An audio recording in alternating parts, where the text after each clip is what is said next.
Vi ste ovdje sa nama da biste ispričali jednu priču iz vašeg života koju ste prepoznali kada ste gledali Happy televiziju tamo u Nemačkoj gdje živite. Da, to je bilo točno 25.5. srpska emisija posle ručka. Radozna šta je posle ručka, ukradene bebe. Dobio sam šok. Jer sam ja davne 88.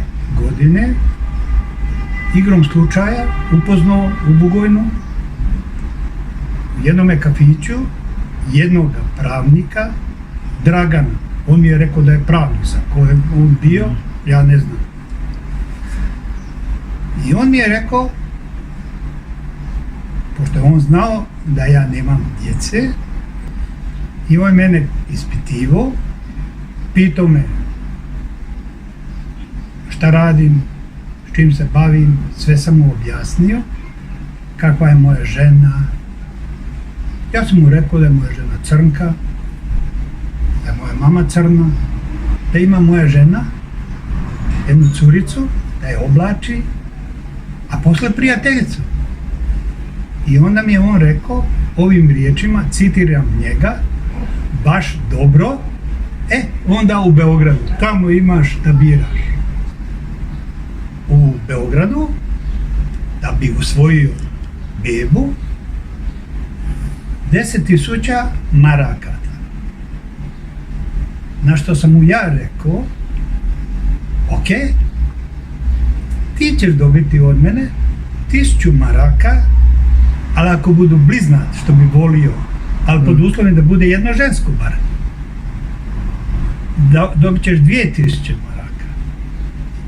I on je rekao, nema problema, on zna čovjeka, tamo gdje radi, u Beogradu, i budi bez brige. I on je mene upitao, kako stojiš sa petkom? Ja sam rekao, nema problema. Samo se sjetimo, to je otprilike 20. jul. Posle 20. jula prvi petak. Prvi petak posle 20. jula. Kad smo došli u Beograd, rekao mi je da će on telefonirati u jednom hotelu. Parkirao sam se između nekih zgrada, hotel je bio na lijevoj strani, je li hotel ili neka zgrada, ne znam, ali on mi je rekao, iz hotela će telefonirati. Lijevo je bio taj hotel i uz taj hotel bila je manja kućica. Mislim da je prizemna. I on je tu bio jedno, pola sata otprilike i krećemo odatle ulicom i vozimo se do ulice Dimitrije Tucovića. Vozili smo se nekoliko i onda mi je rekao skreni desno i onda ponovo desno i došli smo pred bolnicu. Što sam se ja malo zbunio, jer ja sam očekivao da ću ja doći u sirotište. Ali opet mislim, možda je to tu negdje bolnica. I on je meni rekao da ja sačekam malo vani. Unišao je unutra i bio nekoliko minuta, 10-15 minuta, i izašao je, došao je po mene i vodio me do jednog gospodina, doktora, u kancelariju. Dragan je izašao vani. Ostao sam sam sa doktorom i on me je pošao ispitivati o svemu. U međuvremenu ulazila je jedna sestra, pokuca pa uniđe. Nije obraćao pažnju, niti je prekidao razgovor između nas, i kad me ispitao za sve, i onda mi je rekao da beba košta 10.000 maraka, a bliznat 15, što mi je Dragan rekao, istu cijenu. I stalno je se išao na to da jadne bebe od studentkinja iz provincije koje su došle u Beograd studirati, zavedene sa nekim dečkima, moraju roditi, a ne smiju kući, ne mogu se udati, onda ta djeca u poddomovim, da idu na usvajanje, pa na čekanje, i tako da bi ja mogao dobiti dite. I ja sam ga pitao kako će meni u papirima biti, što je on meni objašnjavao. Da će svagdje biti da je moja žena rodila. Da je moja žena rodila. Da li da uzmem odmah bebu, pisat će na rodnome listu da je moja žena rodila. Da li da dođem sa ženom ponovo u Beograd kod njega i uzmem bebu, opet moja žena rodila, i ako želim da me bolje svi razumije, slagati cijelu obitelj, i moju i od žene, da mi kažemo da je Ana trudna, u stvari moja žena Anka se zove, a zove mi je Ana, da je Ana trudna, i u Beograd nakon 9 mjeseci da dođem po bebu i da će se voditi da je moja žena rodila. To znači sve 3 solucije. Odmah da dođem sa ženom i uvijek bi se vodila da je moja žena rodila. I on mi je objasnio da se ja ne mora sekira za papire, on će srediti sve i uslikat za pasor, da vam se uvede u pasor, da možete u Njemačku, ili vi da vodite bebu za kupac. To vam je govorio taj lekar? Doktor, da, doktor. Pitao me kakva je moja žena izgleda, i ja sam mu dao do znanja da bi volio crnku, da je moja žena crna. Pokazao sam mu sliku koju sam nosio u novčaniku, i on je meni rekao da pogledamo majke gore koje su rodile ili koje će roditi, bile su neke sa stomakom, neke su rodile, i da stavim ruku na krevet koja otprilike malo sliči mojoj ženi. Sestra mi je dodala mantil, obukao sam mantil kao i on, krenuli smo, mislim, na prvi kat ili na drugi, ne sjećam se toga baš, i kad smo došli u sobu, susreli smo prije toga, susreli smo neke sestre koje su ulazile u hodniku, sve su imale respekta od doktora i pozdravljale. Zato sam zaključio da je taj doktor nešto viši, da nije aj kolega normalni iz odjeljenja nekoga.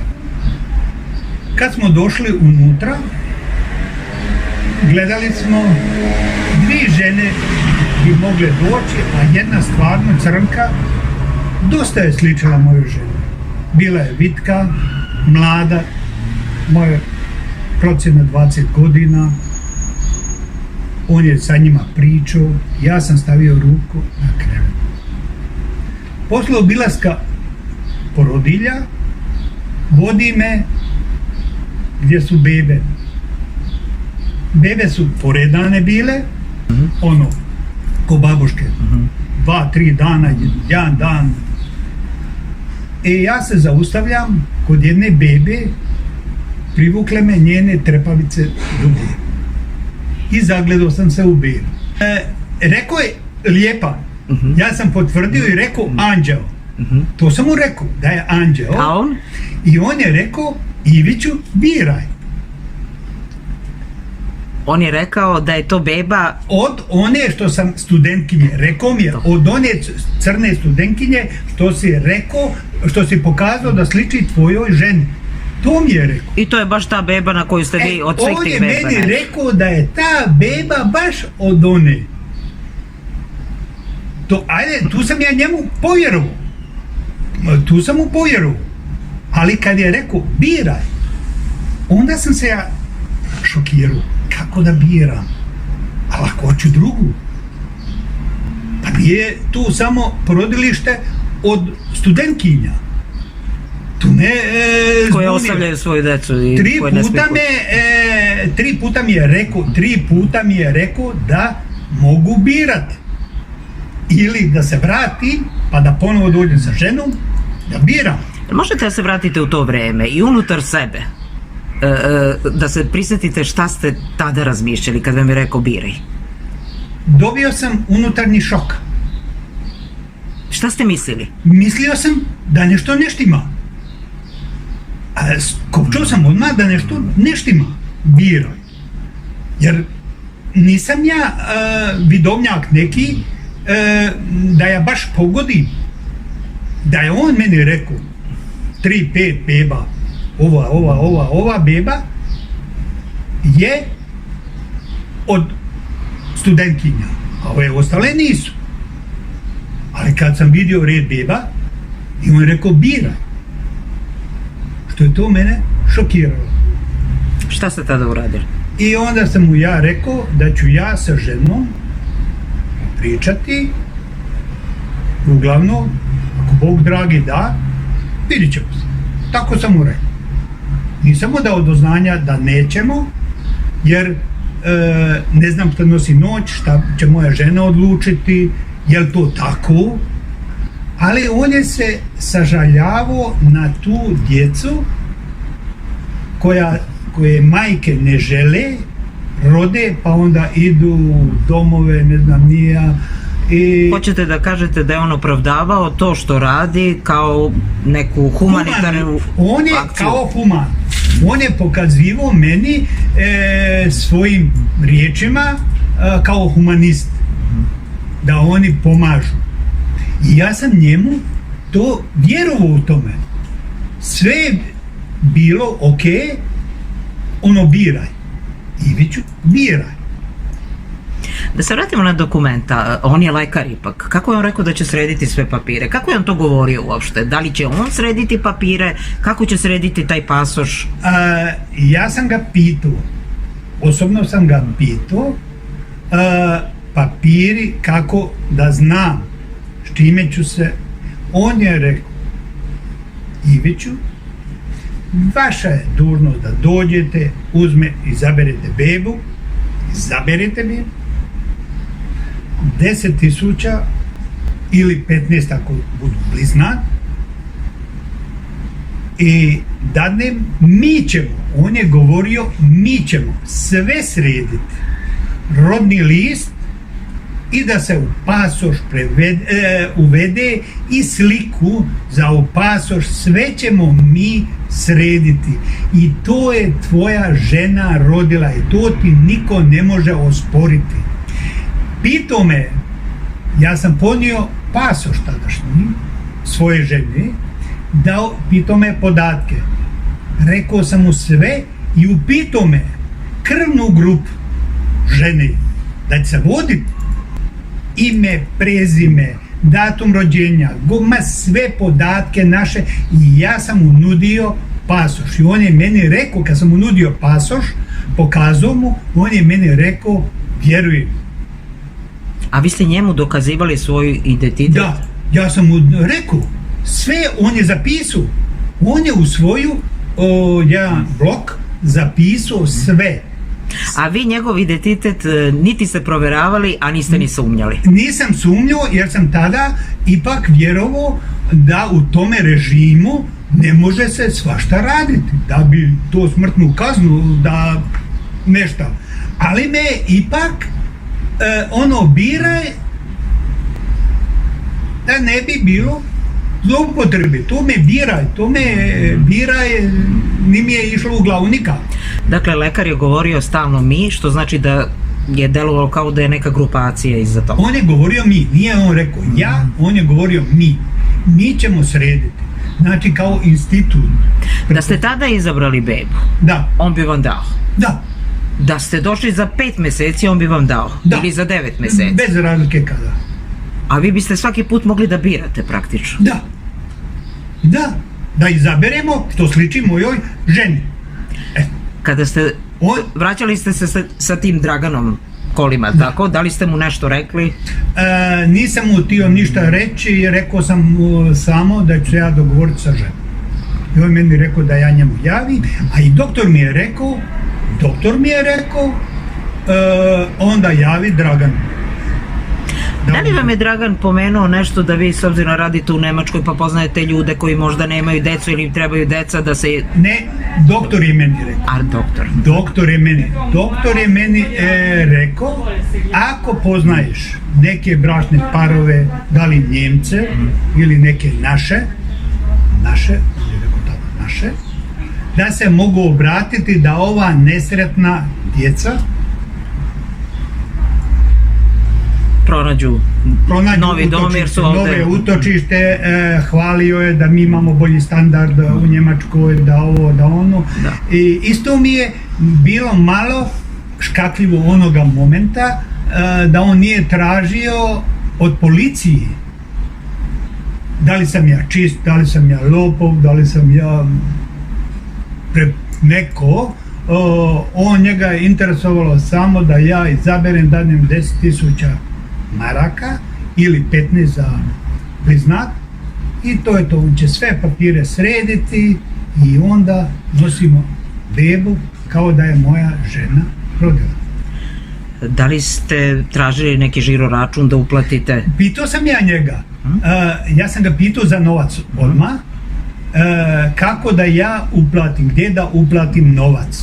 On je rekao, tu kod mene danete novac i nemate problema, a on će to tamo proslijediti za tu nezbrinutu djecu. Na ruke? Na ruke. On je meni rekao tu u svojoj kancelariji, rekao mi je tu. Zar vam nije malo čudno bilo to sve?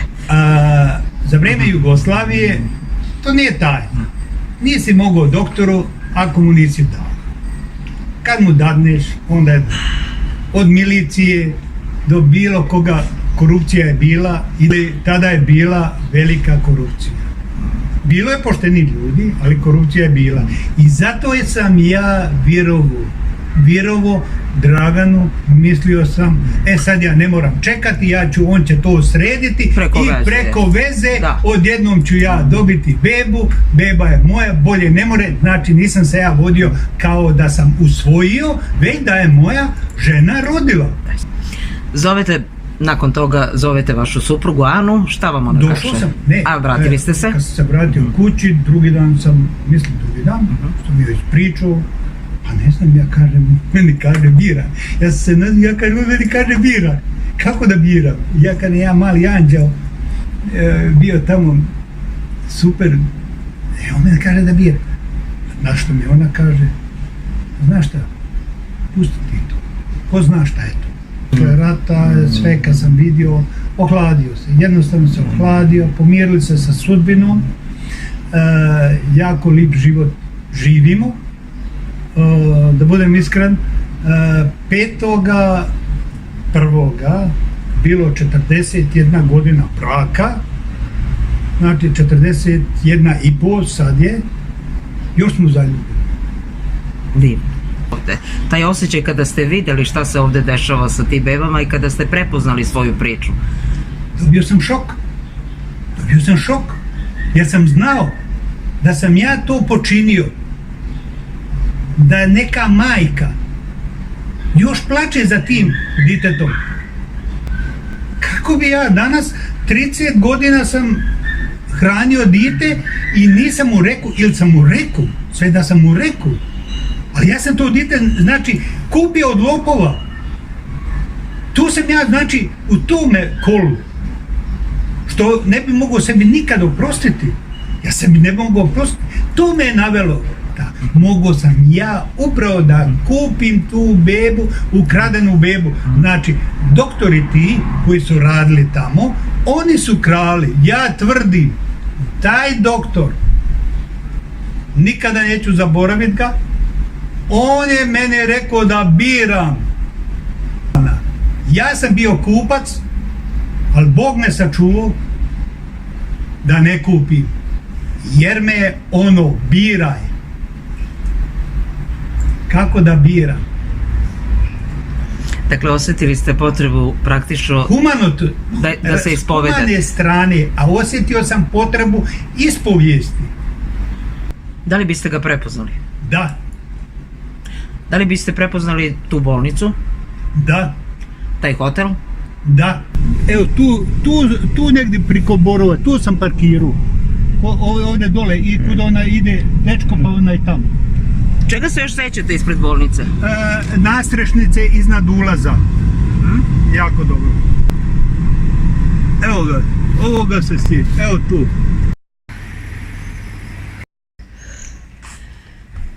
Bili ste unutra, da li vam je poznato, da li je to porodilište? Stubište, porodilište, lijevo, ženske, i kad smo ulazili, išli smo desno u kancelariju njegovu. I onda smo išli stubištem gore, na kat. Prvi ili drugi nisam siguran na koji kat. A jeste saznali ko je načelnik, da li je isti koji je bio tada ili... Vi ste rekli da biste prepoznali. Da, u svakom Pošto slučaju. se radi o 88. godini, u julu mjesecu 88.